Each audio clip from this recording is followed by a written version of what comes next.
Eh bien, bonjour tout le monde, on se retrouve aujourd'hui pour une vidéo de microéconomie, une vidéo de cours où nous allons parler du duopole de Cournot-Nash et de tout ce qu'il faut savoir sur ce modèle microéconomique. Donc cette vidéo qui sera théorique, je vais vous dire tout ce qu'il faut savoir sur le modèle de Cournot, et aussi pratique, puisqu'on partira d'un exemple pour déterminer l'équilibre, etc. Alors, la première chose, c'est qu'on va donner, on va dire, les grandes caractéristiques de ce modèle de Cournot-Nash. Okay. Donc les grandes caractéristiques. Donc là, on sera très théorique. Les grandes caractéristiques. La première de ces caractéristiques, c'est que le modèle de Cournot n'est valable que pour des biens homogènes.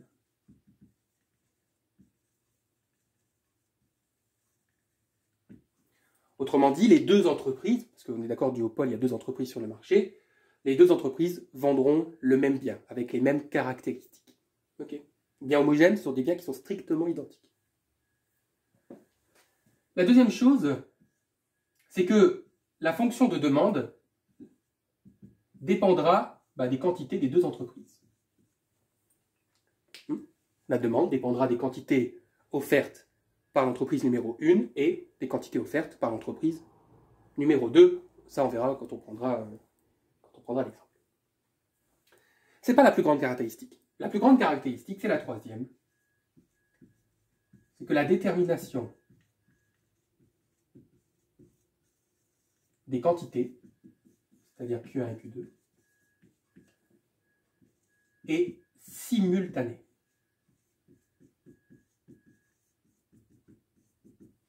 Simultanée, c'est le grand mot lorsqu'on parle du duopole de Cournot-Nash. On verra ce que fait Nash dans cette histoire tout à l'heure.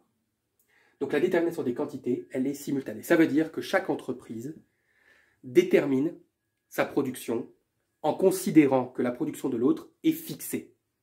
Ou alors vous pouvez dire que la production de l'autre entreprise, elle est constante. Alors, donc, oui, donc les deux entreprises vont déterminer leur niveau de production en même temps en considérant que l'autre a déjà fixé sa production. Et il n'y a pas un leader et un suiveur. Il n'y a pas quelqu'un qui fixe sa production. Et puis ensuite, la deuxième, elle observe.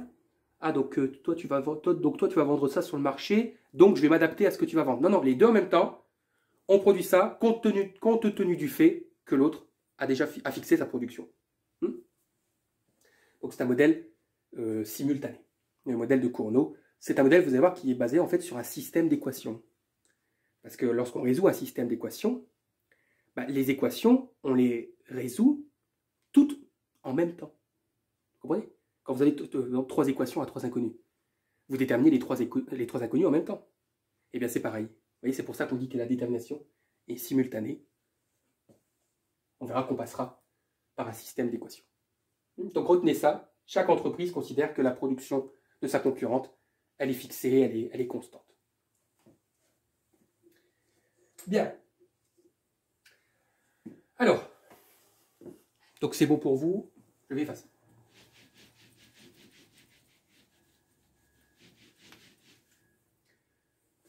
Et on va tout de suite partir d'un exemple. Alors, on va prendre une fonction de demande 400 moins 2Q. Et on va supposer que les coûts totaux de chaque entreprise sont les mêmes.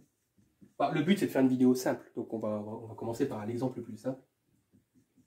On dira que c'est 10Q1 et CT de Q2 égale 10Q2. Attention, ce n'est pas forcément le cas. Là, c'est juste l'exemple qui impose que les deux fonctions de coût total sont les mêmes.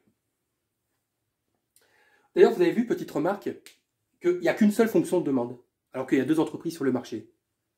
Oui, parce que justement, c'est parce que je vous ai dit que les biens étaient homogènes.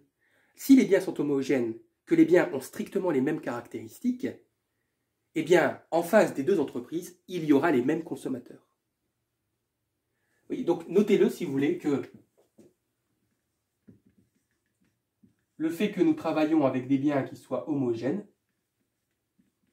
ça implique que la fonction de demande, elle est unique. Vous verrez que lorsqu'on travaillera avec d'autres modèles, par exemple le modèle de Bertrand avec des biens différenciés, eh bien là, il y aura deux fonctions de demande pour les deux entreprises, parce qu'elles ne produiront pas strictement les mêmes biens. Donc elles n'auront pas exactement les mêmes consommateurs en face d'elles. Bon voilà, ça c'était la petite remarque. Eh bien, avant de donner toutes les applications du modèle de Cournot, etc., chaque entreprise désire maximiser son profit. Donc on va commencer avec la première entreprise, la maximisation de Pi1. Donc on écrit Pi1, ce sera le prix multiplié par Q1. Donc le prix, ne mettez pas P1, le prix est le même pour les deux entreprises.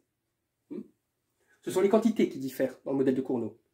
Chacune aura sa quantité propre, compte tenu du fait que l'autre a déjà fixé sa production, que sa production elle est constante, mais le prix, c'est la demande qui l'impose. Et comme les deux entreprises ont la même fonction, sont soumises à la même fonction de demande, il n'y aura qu'un seul prix sur le marché. Bon, j'aurais pu le mettre dans les grandes caractéristiques que le prix était unique, mais bon, ça ne fait pas partie des grandes caractéristiques, et notez-le si vous voulez. Donc moins CT de Q1, c'est-à-dire moins 10 Q1.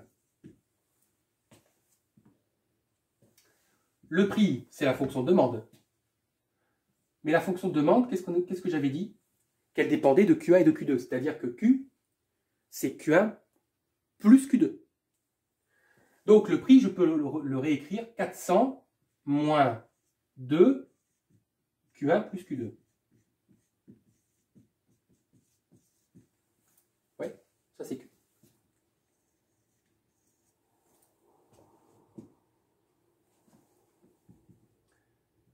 Ça fait donc 400 moins 2 Q1 moins 2 Q2 fois Q1 moins 10 Q1. Là, je parle on va voir, on va maximiser le profit. Là, je parle de l'équation du profit. Oui, je fais rien pour le moment. Je vais développer le Q1, donc on aura 400 Q1 moins 2 Q1 au carré moins 2 Q1 Q2 moins 10 Q1.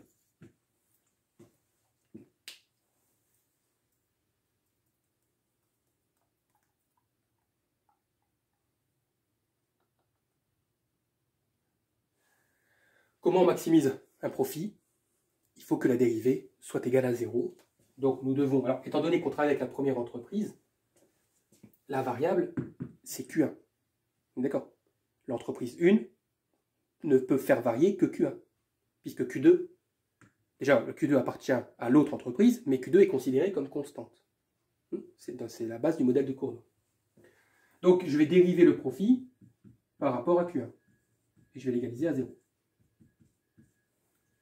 Et vous allez voir ce qu'on va obtenir. Et là, on va déjà commencer à rentrer un petit peu dans la théorie. Donc, je dérive. Donc, on aura 400 moins 4 Q1, ouais, moins 2 Q2. 2 et Q2 sont des constantes. Donc, étant donné que 2 et Q2, ce sont des constantes multiplicatives, elles restent telles quelles. Et la dérivée de, je sais pas moi, de 2x, ça fait le x disparaît. Et là, on aura moins 10. Égale 0.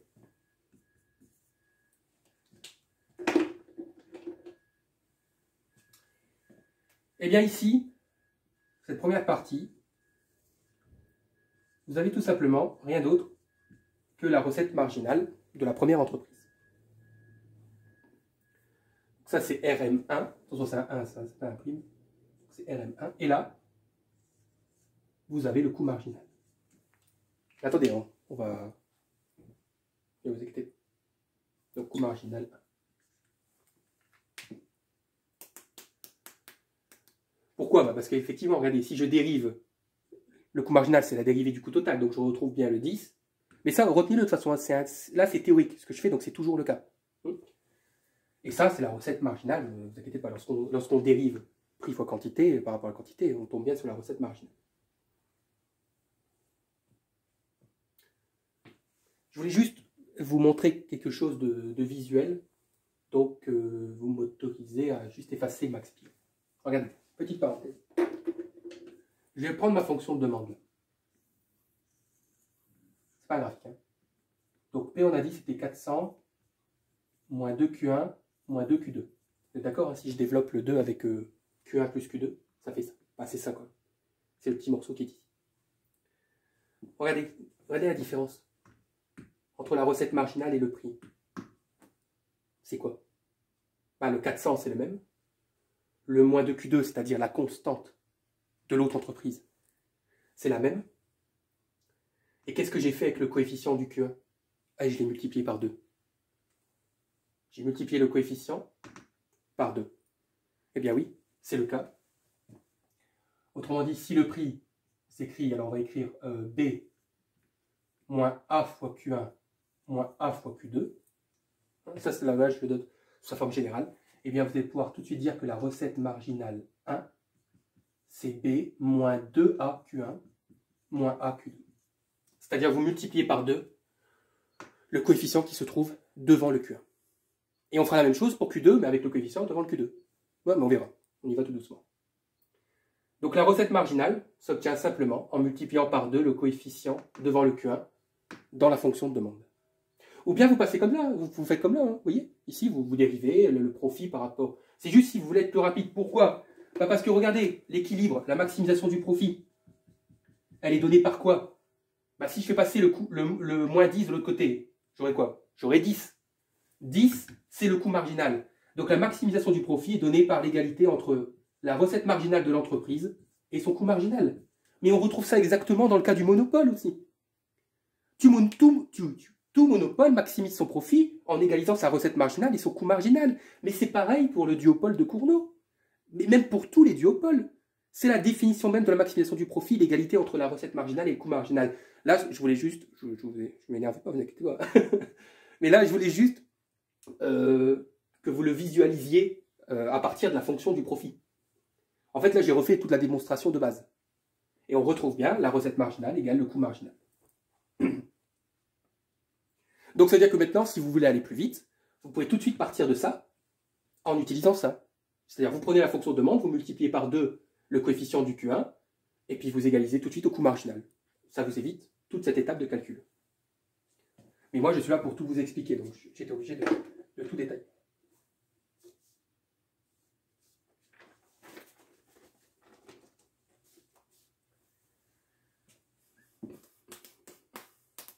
Alors, je vais devoir effacer des choses, hein, donc mettez sur pause si vous n'avez pas encore tout recopié.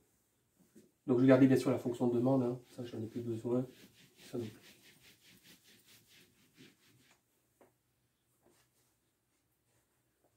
Donc, je vais écrire 400 moins 4Q1 moins 2Q2 égale 10. Donc, recette marginale égale coût marginal.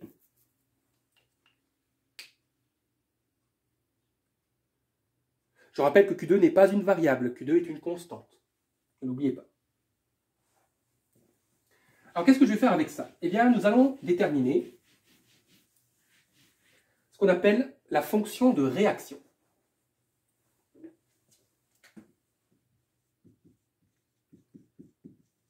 Nous allons déterminer la fonction de réaction de l'entreprise 1.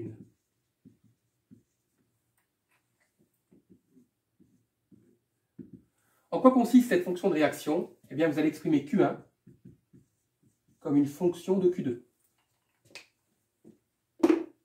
Oui, Q2 redevient variable, je vais tout vous expliquer. Jusqu'ici, Q2 est une constante. Là, elle va devenir une variable. Donc, déterminer une fonction de réaction, vous allez voir à quoi ça sert, c'est d'exprimer la quantité donc, de l'entreprise en question par rapport à la quantité de l'autre entreprise, pour pouvoir maximiser son profit. Donc, j'isole le Q1. Donc, on aura moins 4Q1 égale 10 moins 400 plus 2Q2. Donc, ça fait moins 390 plus 2Q2 égale moins 4Q1. Je vais juste changer les signes parce que le moins, là, je n'aime pas. Donc, je vais tout diviser par moins 1. Donc, j'aurai 4Q1 égale à 390 moins 2Q2. Voilà. J'ai juste changé les signes de tout le monde. Et donc, Q1, la fonction de réaction. Alors, 390, je ne sais pas si ça tombe juste... si. Ah, mais attendez, parce que moi, voilà, pardon. Pardon. Donc, vous allez trouver 97,5 moins Q2 sur 2. Voilà.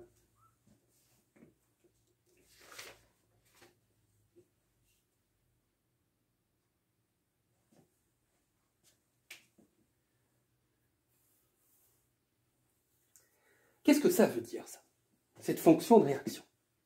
Ben, elle porte plutôt bien son nom. Fonction de réaction, ça veut dire que l'entreprise réagit à quelque chose. Eh bien oui, cette fonction de réaction nous donne l'ensemble des, entre guillemets, meilleures réponses de l'entreprise 1 compte tenu de la production de l'entreprise 2. Notez ça, je vais expliquer.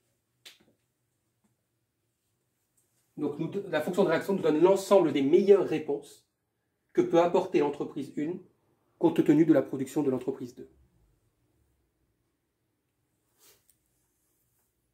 Ça veut dire en fait que, compte tenu de ce que produira Q2, l'entreprise Q1 répondra de la meilleure manière en utilisant cette fonction. Parce que cette fonction, elle a été trouvée et déterminée à partir de la condition de maximisation du profit. Ça veut donc dire que pour que l'entreprise 1 maximise son profit,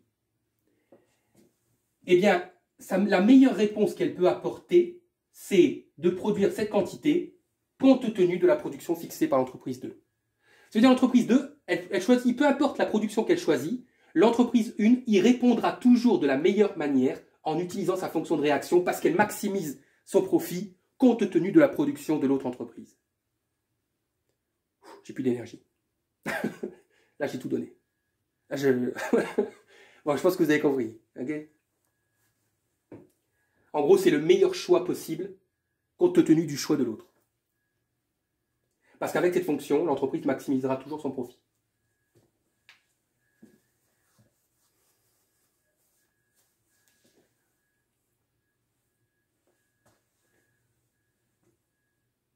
Alors normalement, je dois faire la même chose pour l'entreprise 2. Ah oui. C'est-à-dire que je dois repartir du profit, écrire le profit, dériver le profit par rapport à Q2, retrouver RM égale CM, et déterminer la fonction de réaction de l'entreprise 2. Mais ce sera la même. Les coûts marginaux sont les mêmes, et la fonction de recette marginale sera la même. La seule différence, c'est qu'on aura moins 2Q1, moins 4Q2. Mais ce sera la même chose. Les fonctions de réaction ici, elles seront symétriques, puisque les deux entreprises sont confrontées à la même demande et disposent des mêmes coûts. Donc, épargnez-moi un travail inutile. Et donc, je pourrais tout de suite dire que la fonction de réaction de l'entreprise 2, ce sera Q2 égale à 97,5 moins Q1 sur 2. Voilà.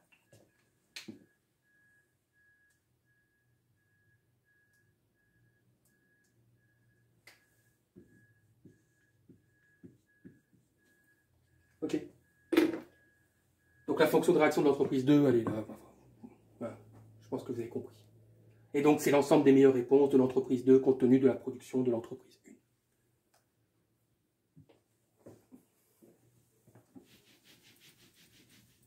Et donc vous pouvez noter ça, que lorsque, dans le modèle de Cournot,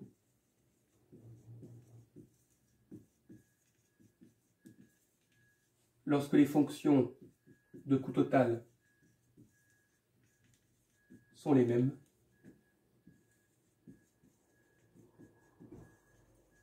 les fonctions de réaction des deux entreprises sont symétriques.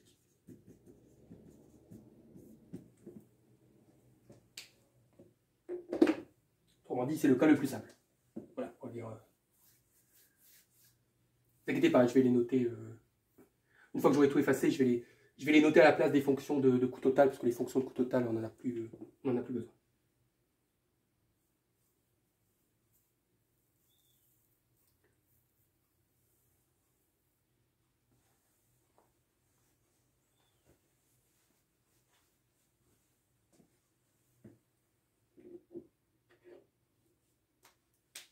Bien, mettez sur pause.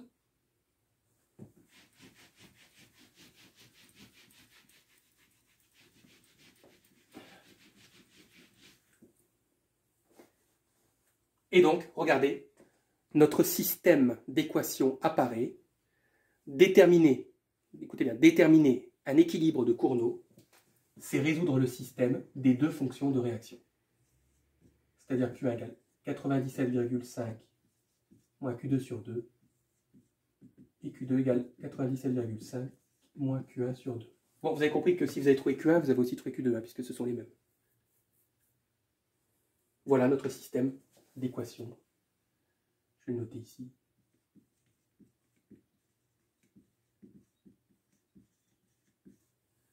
Système d'équations simultané. Vous avez compris maintenant le terme simultané? Quand on dit que dans le modèle de Cournot, les emprises déterminent simultanément, c'est parce qu'en fait, tout se passe comme si elles résolvaient leur fonction de réaction. Enfin, comment dire, elles résolvaient ce système en même temps. Vous pouvez vous le dire comme ça. Hein? Et de toute façon, mathématiquement, je le redis, je le répète, un système d'équations, c'est une détermination simultanée de deux inconnus. Ok, donc pour ceux qui sont littéraires, hein, déterminer donc l'équilibre de Cournot, c'est résoudre le système d'équations des fonctions de réaction. Avant de le faire, on va passer par l'étape du graphique. Nous pouvons,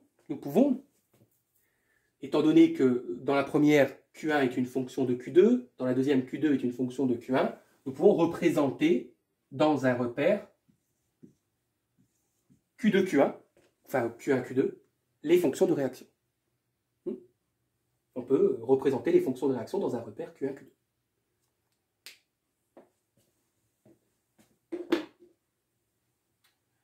Bah, c'est quel genre de fonction, ça, mathématiquement? Bah, ce sont des fonctions affines. On a l'ordonnée à l'origine, et ici, on a le coefficient A', moins A', c'est le coefficient directeur. Ouais. Enfin, on va remplacer, hein. Donc, pour Q1, je fais Q1, donc la fonction de réaction de l'entreprise 1. Si Q2 vaut 0, Q1 vaut 97,5.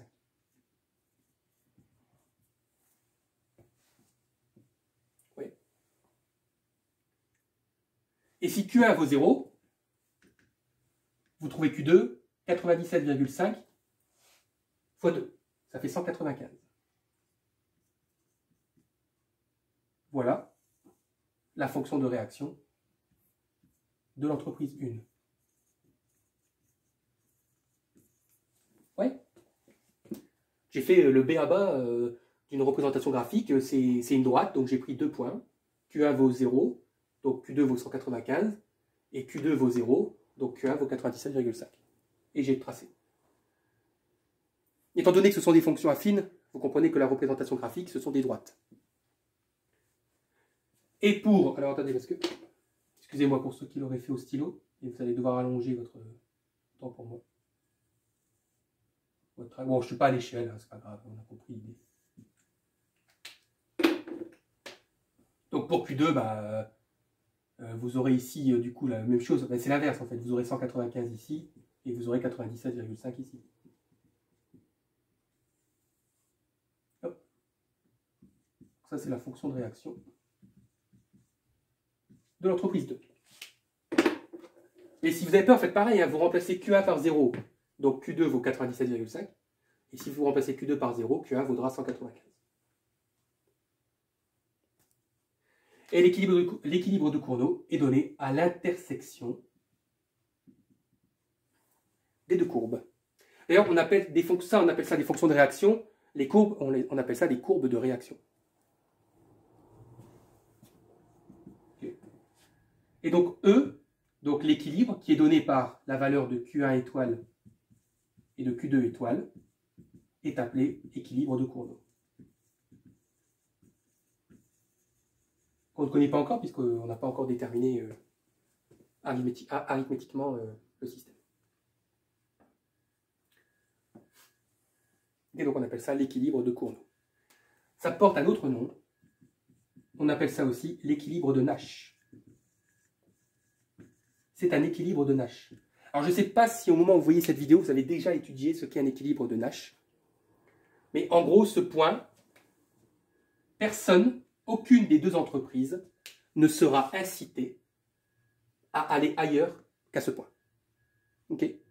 Personne n'est incité à bouger sa position, à changer, on va dire, sa position, compte tenu de ce que produit l'autre entreprise. Mais bon, si vous n'avez pas encore vu l'équilibre de Nash, ça peut vous paraître... L'équilibre de Nash, vous l'étudiez lorsque vous allez traiter du dilemme du prisonnier. C'est là que vous allez comprendre ce qu'est un équilibre de Nash. Le dilemme du prisonnier. Mais en gros, l'équilibre de Nash, c'est une situation où personne, aucune des deux parties, n'a intérêt à aller ailleurs qu'à l'équilibre de Nash. C'est un optimum.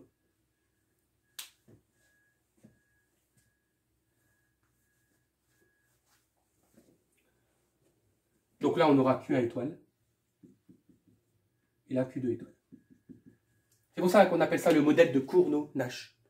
Parce que l'équilibre de Cournot, c'est microéconomiquement un équilibre de Nash.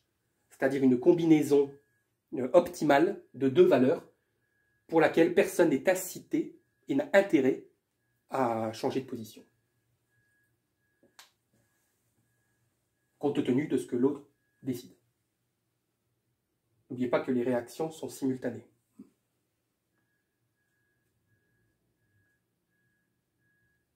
Bien, eh bien, il ne reste plus qu'à déterminer mathématiquement l'équilibre de Cournot avant de traiter d'une dernière chose qu'on appelle les fonctions de demande résiduelles. Allez, mettez sur pause.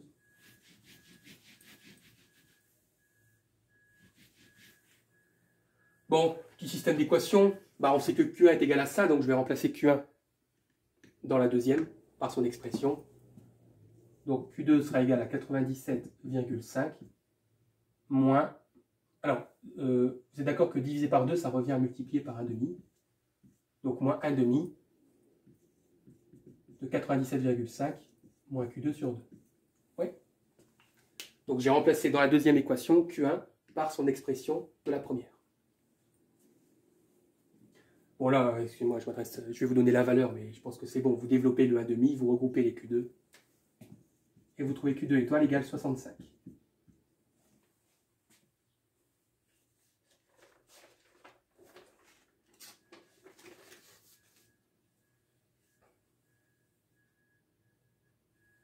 Et donc Q1 étoile, vous remplacez dans la première, vous remplacez Q2 dans la première équation, et de toute façon, vous allez aussi obtenir 65, puisque les fonctions sont symétriques.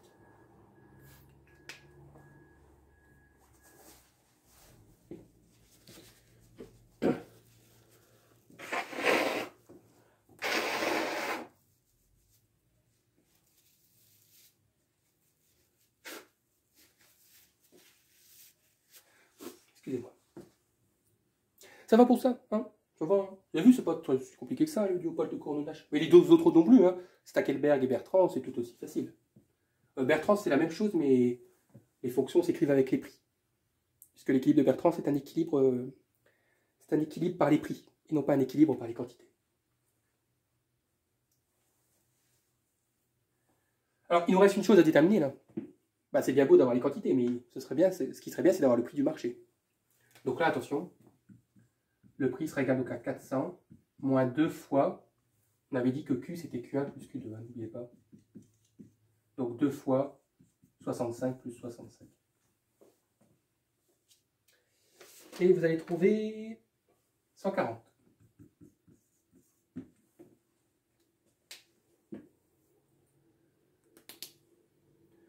Conclusion, dans le modèle de Cournot, chaque entreprise décide d'un niveau de production compte tenu de l'anticipation constante de la production de sa concurrente. Donc ça veut dire en gros, pour résumer, chaque entreprise décide de sa production. Voilà. Par contre, elles sont soumises au même prix.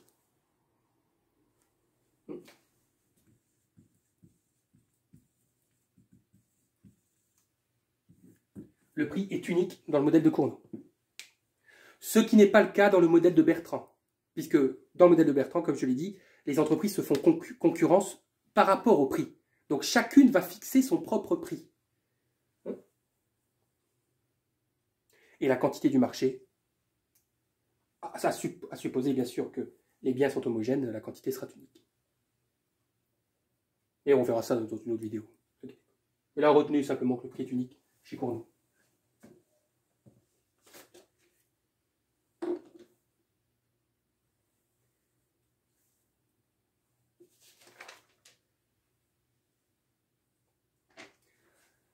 Allez, mettez sur pause. Donc il nous reste à parler d'une dernière chose, ce qu'on appelle les fonctions de demande résiduelles. Vous allez voir, c'est très rapide, très facile à comprendre. Donc les fonctions de demande résiduelles.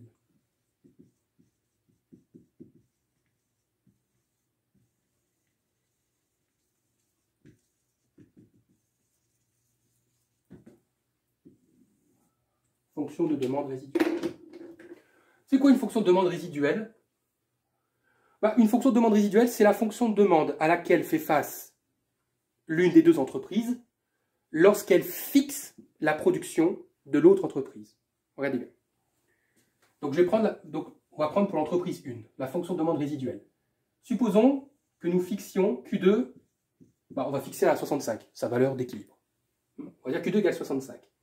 Eh bien, la fonction de demande de l'entreprise 1, la fonction de demande résiduelle, ce sera 400 moins 2 fois Q1 plus 65. C'est-à-dire que je remplace Q2 par sa valeur. Et donc la fonction de demande résiduelle, ce sera 400 moins 2Q1 moins 130. Et donc ça fait 270 moins 2Q1. Voilà une fonction de demande résiduelle de l'entreprise 1. Pourquoi? Parce que regardez, pourquoi c'est une fonction de demande résiduelle? Parce que nous avons le prix uniquement en fonction de Q1. Donc nous retrouvons une fonction de demande banale, une fonction de demande basique. Le prix qui dépend de la quantité de l'entreprise. Je sais pas, prenez le monopole. Le prix dépend de la quantité du monopole. C'est pour ça qu'on appelle ça une fonction de demande résiduelle parce qu'on fixe le niveau de production de l'autre entreprise. Mais ça, attention, c'est qu'une fonction de demande résiduelle. En fait, il y a une infinité de fonctions de demande résiduelle. Parce que si je remplace Q2 par 64, par 63, par 62, par 61, par tout ce que vous voulez, par 1 milliard, il y aura autant de fonctions de demande résiduelle que de valeurs de Q2. C'est pour ça que la fonction de demande résiduelle n'a de sens que pour les valeurs d'équilibre. On remplacera toujours Q1 ou Q2 par sa valeur d'équilibre, sinon ça n'a pas de sens, puisqu'il y en a une infinité. C'est pas pour rien que j'ai pris Q2 égale 65. Donc maintenant, on peut changer notre version, et on peut dire que ça, c'est la demande résiduelle de l'entreprise 1, parce que les autres sont inutiles et ne nous intéressent pas. Mais retenez qu'en théorie, il y en a une infinité.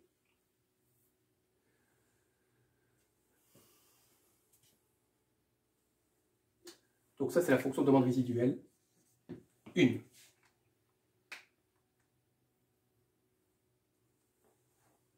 Donc je vais effacer, je vais réécrire plus petit pour faire la deuxième.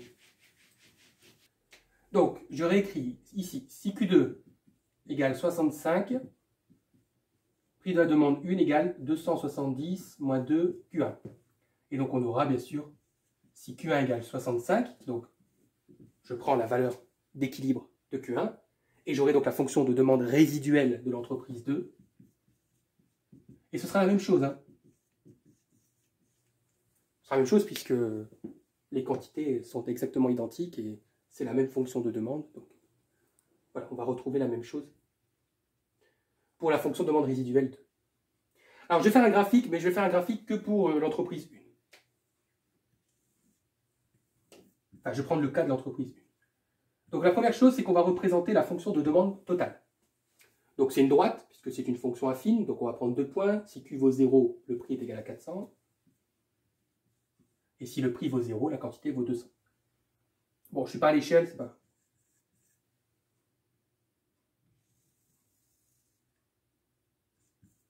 Voilà, ça c'est la demande totale. Okay.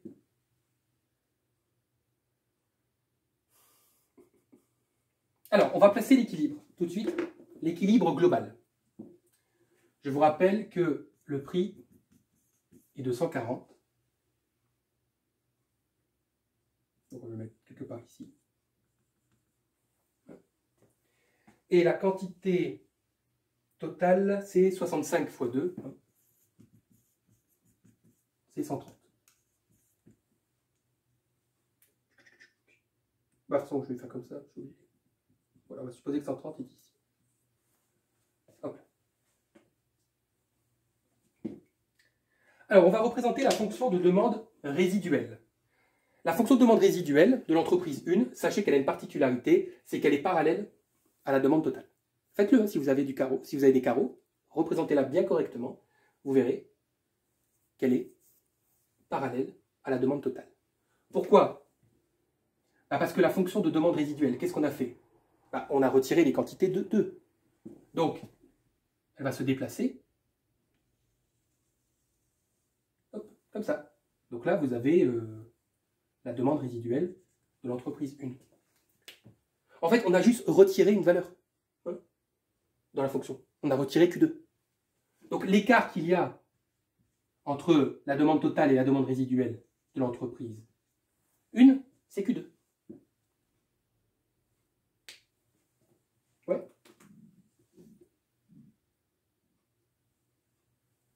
Et donc l'intersection avec le prix, bon je ne suis pas à l'échelle, hein, l'intersection avec le prix et ici la fonction de demande résiduelle doit vous donner la quantité de l'entreprise 1. Tout doit être cohérent. Hein. Vous voyez, donc j'ai déplacé ma demande totale de manière parallèle. Vous pouvez vérifier. J'obtiens la fonction de demande résiduelle de l'entreprise 1. Le déplacement, c'est la différence de Q2. Donc, le prix du marché, je le transpose sur la demande résiduelle de l'entreprise 1 et j'obtiens la quantité de l'entreprise 1. Ce qui veut donc dire que l'écart ici, entre la quantité totale et la quantité de l'entreprise 1, c'est Q2. Vous voyez? En fait, c'est ça que je vais vous expliquer, c'est qu'on retrouve Q2 partout. Tous les déplacements, ce sont des déplacements de Q2. Le déplacement de la demande, c'est Q2, et le déplacement du coup de la quantité, c'est aussi Q2. En fait, c'est Q2 qui fait tout déplacer. C'est ça que je veux... Voilà. Vous m'avez compris. Alors, le coût marginal, ah oui, il était de 10. Ouais, attendez, parce qu'il faut que tout soit cohérent. Donc, en fait, à la fin, ce que vous devez aussi avoir, vous devez représenter la recette marginale.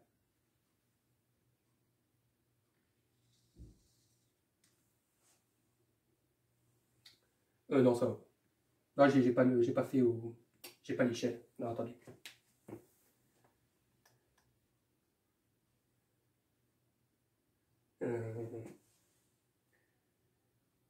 Oui, je vais devoir faire comme ça, je suis désolé.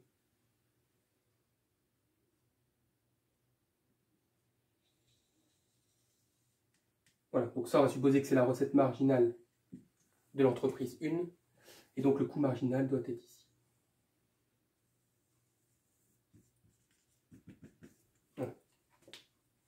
Pourquoi? Parce que n'oubliez pas que la détermination des quantités se fait par rapport à la condition de maximisation du profit. Or, la maximisation du profit intervient toujours lorsque la recette marginale est égale au coût marginal, c'est la condition première. Donc cette quantité de 65, elle découle directement, on l'avait dit, c'était le tout début de la vidéo, elle découle directement de l'égalité entre la recette marginale et le coût marginal. Donc c'est le point de départ. Mais mon graphique, il faut que tout soit cohérent, parce que je veux que ce point-là remonte au niveau de la demande résiduelle pour le prix, mais le prix doit aussi correspondre à celui de la demande totale. Donc voilà, donc là mon graphique est bon, juste je ne suis pas à l'échelle. C'est tout.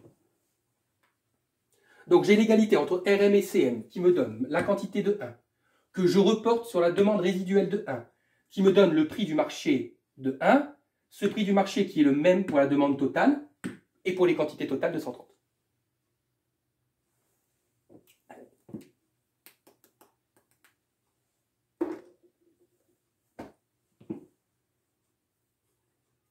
Bon, ça c'est un bonus, c'est pas... Voilà, l'important c'est que vous sachiez déterminer des fonctions de demande résiduelle. Après, encore une fois, si vous avez du papier millimétré, enfin des carreaux, pour tracer chaque droite, comme ce sont des droites, vous prenez à chaque fois 2 points, et puis normalement, vous allez obtenir quelque chose de cohérent comme ça. C'est juste que moi, là, j'ai dû m'adapter. Voilà.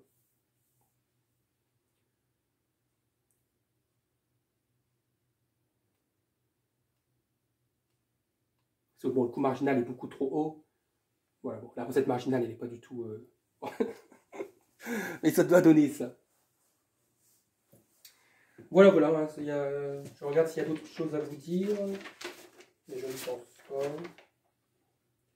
Non, non, on a fait le tour hein, du modèle du duopole de Cournot-Nash. Voilà tout ce que vous devez savoir. Bon, n'hésitez pas à mettre un petit like, à vous abonner pour soutenir la chaîne, ça fait toujours plaisir. Et on se retrouve très vite pour de nouvelles vidéos.